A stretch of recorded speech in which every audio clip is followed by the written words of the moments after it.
Thế giới đang đổ dồn sự chú ý vào kênh đào Funan Techo, một siêu dự án đầy tham vọng của Campuchia vừa chính thức khởi công. Ngày 6 tháng 8 năm 2024 đánh dấu một bước ngoặt lớn, hứa hẹn thay đổi hoàn toàn dòng chảy logistics tại khu vực hạ nguồn Mekong. Sự xuất hiện của con kênh này không chỉ là vấn đề giao thông, mà còn là một bài toán địa chính trị hóc búa cho khu vực. Trong khi các chuyên gia còn đang mải mê tranh luận về tác động môi trường, Việt Nam đã lặng lẽ chuẩn bị một nước cờ đối trọng. Việt Nam không chọn cách lên tiếng ồn ào trên bàn ngoại giao, mà chọn cách hành động quyết đoán ngay tại thực địa Hà Tiên.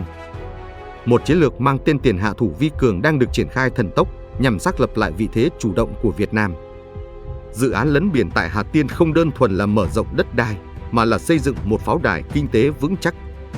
Nằm sát vách tỉnh Kíp của Campuchia, Hà Tiên đang vươn mình ra biển để định nghĩa lại cuộc chơi tại vùng biển Tây Nam Bộ. Đây là nước cờ chiếu tướng trực diện, một hành động khẳng định tầm nhìn xa trông rộng của những nhà hoạch định chiến lược. Mọi toan tính nhằm thay đổi hiện trạng dòng chảy kinh tế sẽ phải đối mặt với một thực tế hạ tầng mới đầy uy lực. Hà Tiên đang trở thành tâm điểm của ván bài địa chính trị, nơi mỗi mét đất lấn biển là một lời khẳng định chủ quyền. Hãy nhìn vào khoảng cách địa lý này, sự đối đầu trực diện giữa cảng Kíp và khu vực lấn biển Hà Tiên là không thể tránh khỏi. Thế cài răng lược đang được hình thành, nơi hạ tầng của Việt Nam đan xen và bao vây các điểm yếu logistics của đối thủ. Việc kiểm soát mặt biển tại cửa ngõ này là chìa khóa để bảo vệ dòng hàng hóa xuyên biên giới của cả vùng Đông Nam Á. Việt Nam đang xây dựng một hệ sinh thái cảng biển khép kín, biến Hà Tiên thành trạm trung chuyển không thể bỏ qua. Mỗi khối đá đặt xuống lòng biển là một bước tiến trong việc ngăn chặn sự độc tôn của các tuyến đường thủy mới. Tư duy bàn cờ thực thụ là đây: bạn xây kênh đào để thoát ly, chúng tôi xây cảng biển để đón đầu và giữ chân. Hiệu quả vận hành và công suất bốc rỡ sẽ là vũ khí sắc bén giúp Hà Tiên cạnh tranh sòng phẳng với bất kỳ dự án nào. Hà Tiên không chỉ là một điểm đến, nó là mắt xích quan trọng trong chuỗi cung ứng toàn cầu của tương lai. Sức mạnh kinh tế chính là lá chắn vững chắc nhất để bảo vệ an ninh quốc phòng tại vùng biển chồng lấn này. Sự hiện diện của hạ tầng quy mô lớn giúp Việt Nam tăng cường khả năng giám sát và kiểm soát mọi biến động trong vùng. Hướng đi đã được xác định rõ ràng, một chiến lược dài hạn đang dần thành hình qua từng dự án cụ thể. Việt Nam đang khẳng định vị thế của một cường quốc biển, không lùi bước trước bất kỳ sự thay đổi địa chính trị nào. Một đô thị biển hiện đại đang mọc lên, sẵn sàng cho những vận hội mới và những thách thức mới từ phía bên kia biên giới.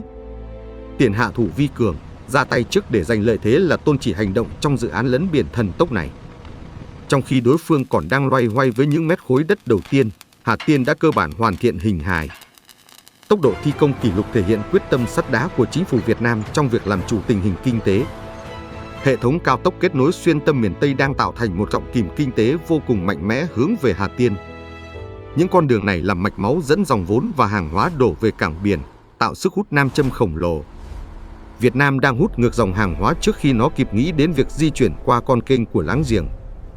Diện mạo của Hà Tiên đã thay đổi hoàn toàn, từ một vùng biên thùy lặng lẽ trở thành một công trường sôi động bậc nhất.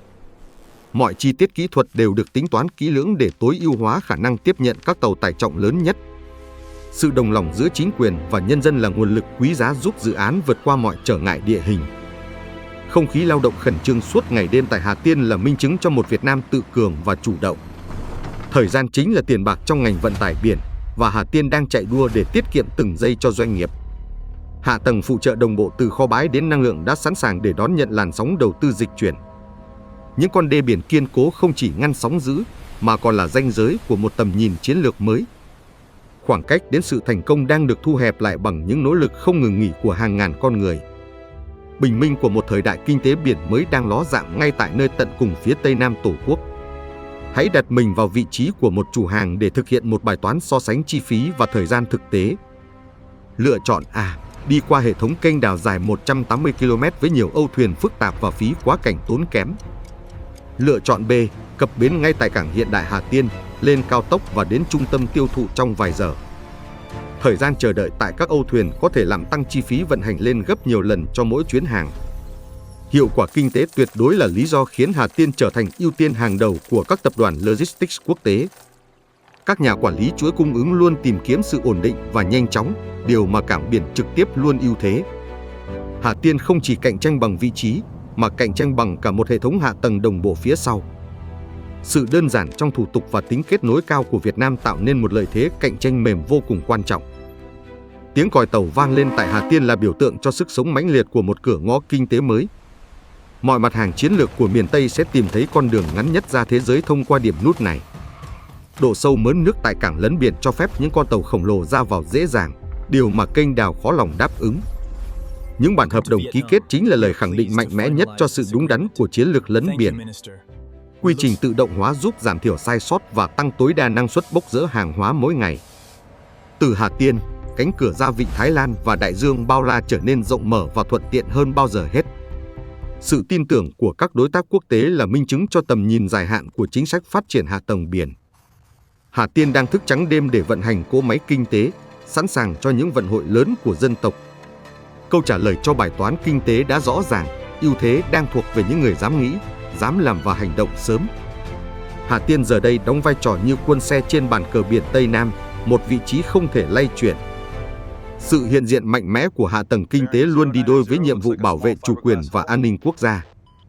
Mọi toan tính nhằm thay đổi hiện trạng khu vực đều phải dè chừng trước một hệ thống phòng thủ và kinh tế vững chắc. Việt Nam khẳng định, chúng tôi không ngăn cản sự phát triển của láng giềng, nhưng luôn bảo vệ lợi ích cốt lõi của mình. Sự quan tâm sát sao của lãnh đạo chính phủ thể hiện tầm quan trọng đặc biệt của dự án này trong chiến lược quốc gia. Kiểm soát dòng chảy giao thương cũng chính là kiểm soát sự ổn định và hòa bình tại vùng biển Tây Nam Bộ. Hà Tiên là ngọn hải đăng kinh tế, soi sáng con đường phát triển bền vững cho cả vùng đồng bằng sông Cửu Long. Thế trận lòng dân và thế trận an ninh trên biển đang được củng cố chặt chẽ hơn bao giờ hết tại Hà Tiên. Mỗi bước đi lấn biển là một bước xác lập quyền làm chủ không thể chối cãi trên vùng biển tiền tiêu này. Tinh thần cảnh giác và sẵn sàng chiến đấu luôn được duy trì để đảm bảo hòa bình cho những công trình kinh tế. Vị thế địa chính trị của Việt Nam đang được nâng tầm, biến thách thức từ kênh đào thành cơ hội để bứt phá. Sức mạnh cứng và sức mạnh mềm được kết hợp nhuần nhuyễn để tạo nên một đối trọng không thể xem thường. Ván bài địa chính trị đã xoay chuyển và Việt Nam đang nắm giữ những quân cờ quyết định trong tay. Hành động thực tế luôn có giá trị hơn ngàn lời tuyên bố. Hà Tiên chính là minh chứng cho bản lĩnh Việt Nam. Chúng ta không chỉ xây dựng hạ tầng, chúng ta đang xây dựng tương lai và vị thế của dân tộc trên trường quốc tế. Tầm nhìn địa chiến lược của Việt Nam đã mang lại câu trả lời thỏa đáng cho những biến động tại vùng biển Tây Nam. Cảm ơn các bạn đã đồng hành cùng BATTLECRI trong bài phân tích chuyên sâu về nước cờ chiếu tướng tại Hà Tiên. Hãy đăng ký kênh để cập nhật những thông tin chiến lược và những phân tích địa chính trị sắc bén nhất mỗi ngày. Chào tạm biệt và hẹn gặp lại trong những ván bài địa chính trị tiếp theo. Việt Nam vững tin vươn ra biển lớn.